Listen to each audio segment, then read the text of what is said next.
I want to pull this story up. Who will be our next president? It has not even been a day, and the media is already salivating at the thought of Joe Biden dying. Well, that's why he was Jesus, dead, and ascend. That's why he was ascending. They want him dead, ascending.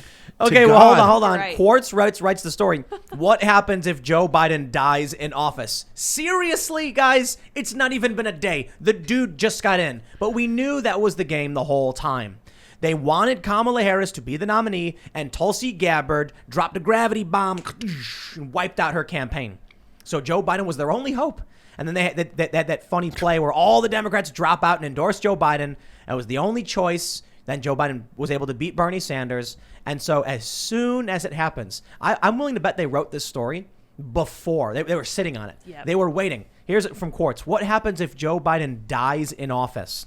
As of noon today, Joseph Robinette Biden Jr. is the 46th president of the U.S. See how it's written? As of noon today, as if they wrote it before he was president. Is Robinette actually Bob? Is he Joe Bob Biden? Yes, he is. He sure is. No, better than that, he's Joe Bob Jr. Yeah, he's Joe Bob Jr. I love it. I mean, that actually kind of sounds endearing, so I would call him that. little bit. Joe Bob Jr. Joe Bob Jr. They say he is the oldest No president. offense, Joe Bobs. So here's what's funny. At the inauguration, Joe Biden was older than all of the former presidents who were there watching. Combined. No, that's Not what it sounded combined. No. But like you had Obama, Bush, and Clinton, and Joe Biden's older than all of them. Whoa. I'm pretty sure he's older than Bill Clinton, right? Yeah, he is. That's crazy. Yeah, they said he was He's older older. than And Bill Clinton was like falling asleep. Did you see that? Bill Clinton fell asleep, and he's like, oh, well, they say it was the greatest inauguration speech ever given. Well, Bill Clinton fell asleep, so I got he's an old guy. Anyway, they say he's the oldest president to serve the country at 78. He is even older than the older president to leave office, Ronald Reagan, who was still 77 for a few days. And Reagan lost his mind. He had dementia, He thought yeah. that movie, what was it? He thought that movie was real. You know what I'm talking about, where the computer is going to fire the War nukes? Games? With Yeah, was Matthew that Broderick? it? Yeah, he thought it was real, something like that. The only winning move is not to play. Right, exactly. Anyway, Well, why do they have to write an article about it? We know what the answer to the question is. Well, here's what they say. They say 78, and that is almost 2 years older than the current life expectancy of a U.S.-born male, which is 76.3. And declining. The lowest of all wealthy countries, and 14 years older than the male life expectancy of an American born in 1942. Wow. His life expectancy is 14 years above people born in the same year as him. He's probably already dead. Well, so you know what's really funny? 'Cause I said this as a joke. They locked down all of D.C. Because the inauguration actually happened weeks ago. Yeah. It was recorded, and they can't let anyone see. I'm kidding, by the way. Well, he's been in political office for 44 years. 47 or 47? 47. Well, again, almost 50 years now, and I see a lot of people tweeting, he's going to fix things, he's going to change things, and I'm like, huh? When Joe Biden first got elected, there were people serving in the Senate who were born in the 1800s. Oh.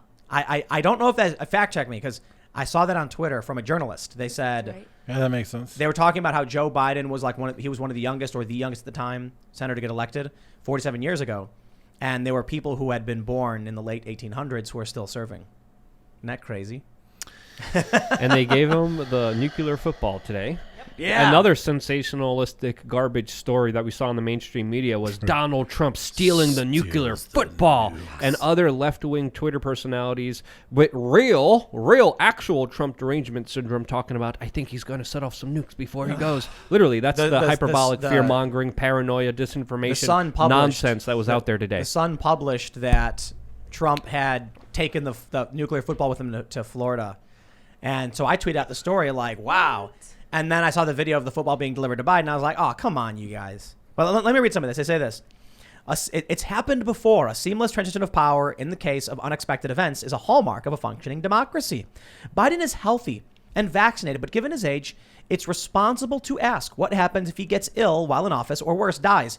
After all, that has happened to a remarkable 17% of U.S. presidents, 8 out of 46. In 1841, William Henry Harrison died of typhoid at 68. In 1850, Zachary Taylor died at 66, possibly of cholera. In 1865, Abraham Lincoln was assassinated by John Wilkes Booth. James Garfield was also assassinated in 1881 at the age of 48 by Charles Guiteau, a lawyer who believed he deserved a reward for helping the president's election. Interesting. William McKinley He died at 50 at 1901, also assassinated by anarchist Leon Cholsgoz. I didn't know that. I don't know we had that many assassinations. Yeah. That's crazy. Warren Harding died of a heart attack in 1923 and was not, as it was rumored at the time, poisoned by his wife Florence. Franklin Delano Roosevelt died at the age of 63, poor health. And John F. Kennedy, he got his head blown off. Who's next? The 25th Amendment of the Constitution, which deals with presidential vacancy, disability, or inability, is clear on what happens if the president dies, resigns, or is removed. Yes, this one. This one. Do they go on to mention the commission? The line of succession, established in the 1947 Presidential Succession Act, starts with Speaker of the House Nancy Pelosi. Oh, okay, they're saying what happens if both the president and vice president are unable to serve? So it goes Nancy Pelosi, and then it goes Chuck Grassley, and then it goes then after Chuck Grassley, the president pro tempore, it will be Democratic Senator Pat Leahy of Vermont. Oh, no, I'm sorry. No, he would be pro tempore. And the then cabinet members, starting with Secretary of State. However, the Presidential Succession Act says officials beyond the vice president in line of succession would only be acting as president, not become president, after resigning from their office. They will only hold the office until a new president can be chosen. Blah, blah, blah. We get the point.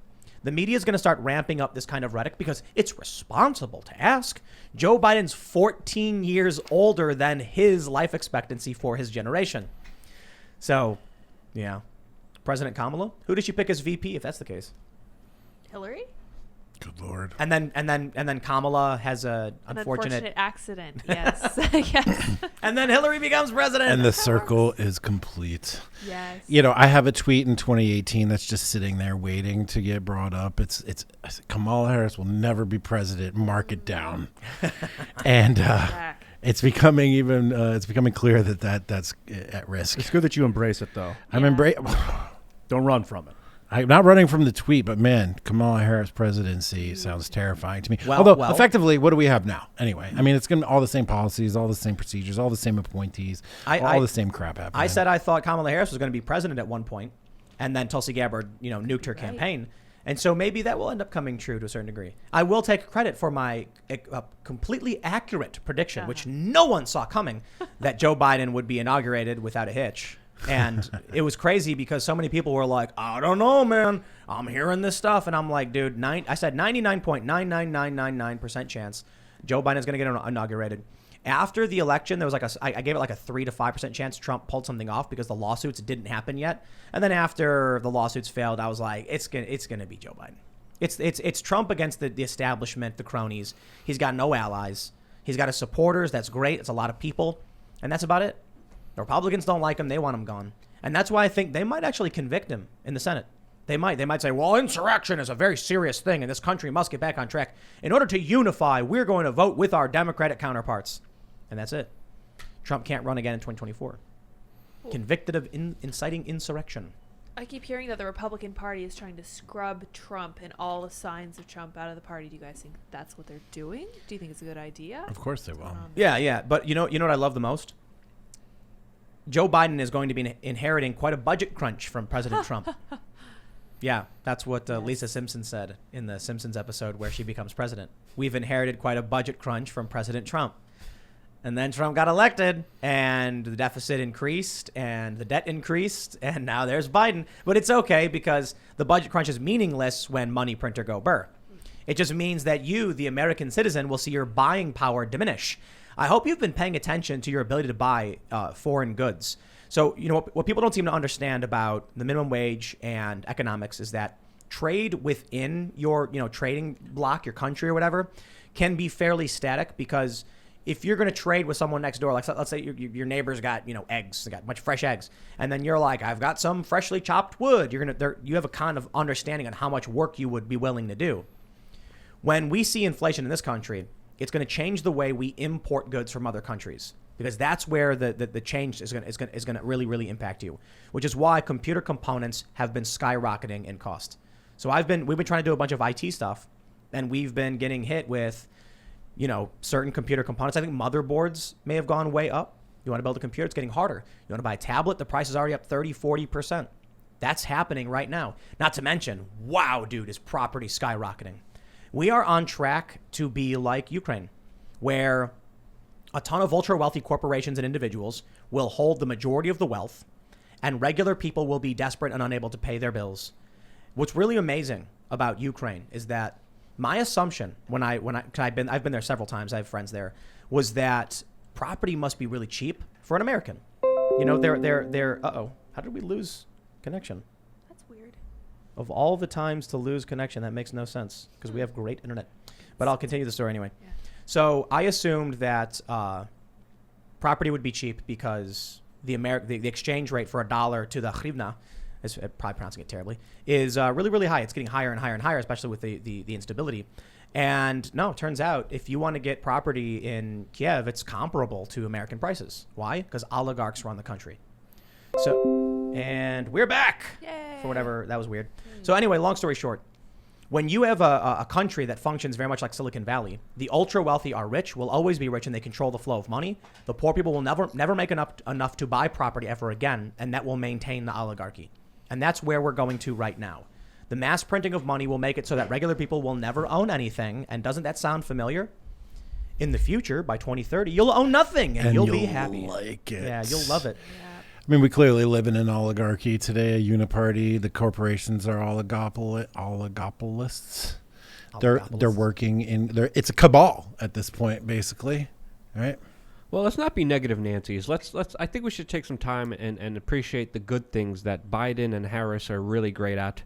I would like to start off and say that they're really good at jailing people for victimless crimes, and they're very effective. Gotta at jail that. someone. Sure Yeah, says. yeah, You know? and it's going to be pretty boring soon, coming up as well. Luke. Yeah, Listen. super At least we got that going for Let's us. be honest here. These poor private prison companies, their bottom line is at risk. Yes. Oh, no. That look. If people aren't being incarcerated, then how will they maintain corporate profits? Yeah. What else is the military-industrial complex supposed to do? Hey, look, man. Look, there are a lot of kids running around over in that Middle East. Yes. Someone's got to blow them up. Fire up the drones. Morbid humor, my God. Gosh. Thanks for checking out this clip from the Timcast IRL podcast. We do the show live Monday through Friday at 8 p.m., so come back to check us out when we go live. Don't forget to subscribe, hit the like button, hit the notification bell, and we are also available on all podcast platforms for free if you want to listen to us there. Thanks for hanging out, and we will see you all next time.